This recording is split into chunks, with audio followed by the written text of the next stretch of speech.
আমরা অত্যন্ত কৃতজ্ঞ মানুষের কাছে যে মানুষ এই যে অসুবিধাটা সাময়িক, সেই অসুবিধাটা মানুষ গ্রহণ করছে, মানুষ সেটাকে সহন করছে। কারণ মানুষ দেখেছে যে ডে ওয়ান থেকে আপ্রাণ চেষ্টা করেছি, জল সরবরাহ সঠিকভাবে ছিল। যে সময় জল সরবরাহটা বিপদচিহ্ন ছুঁয়েছে সেই মাত্র মানুষকে বলা হয়েছে, কোনো জিনিস গোপন করিনি, কোনো জিনিস মানুষকে আড়াল করা হয়নি, মানুষের কাছে পৌঁছেছে।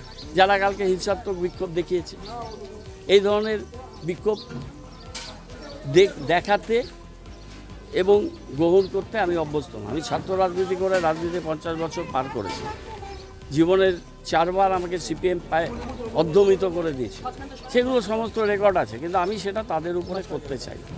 কালকে বর্ষিয়ার নেতা অশোকবাবু, নেতা বলা যাবে কি না আমি তাকে এখন জানি না, রিজেক্টেড লিডার অশোকবাবু, যিনি ভোটে জামানত বাজেয়াপ্ত হয়ে গেছে শিলিগুড়িতে, যিনি একটা পুরো নির্বাচনে জিততে পারেন না, তিনি কালকে যে বিবৃতি দিয়েছেন তার প্রেজেন্সে, সমন পাঠকের প্রেজেন্সে এবং তাদের জীবেশ বাবুর প্রেজেন্সে, এই 3 নেতার প্রেজেন্সে তারা আমাদের যেভাবে কালকে এরা লাঞ্ছিত করেছে, অপমানিত করেছে, ধাক্কাধাক্কি করেছে, সেটা মানুষের চোখের কাছে আছে। আর গৌতম দেব কোথাও পালিয়ে যায় না, এটা ভালো করে কান খুলে শুনে রাখুন।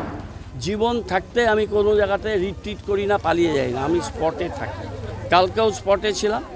যখন মহিলারা কিছু লোক গাড়ির সামনে বসে পড়েছে, আমি তো তাদের গায়ের উপর দিয়ে গাড়ি নিয়ে যেতে পারবো না, আমি হেঁটে গেছি।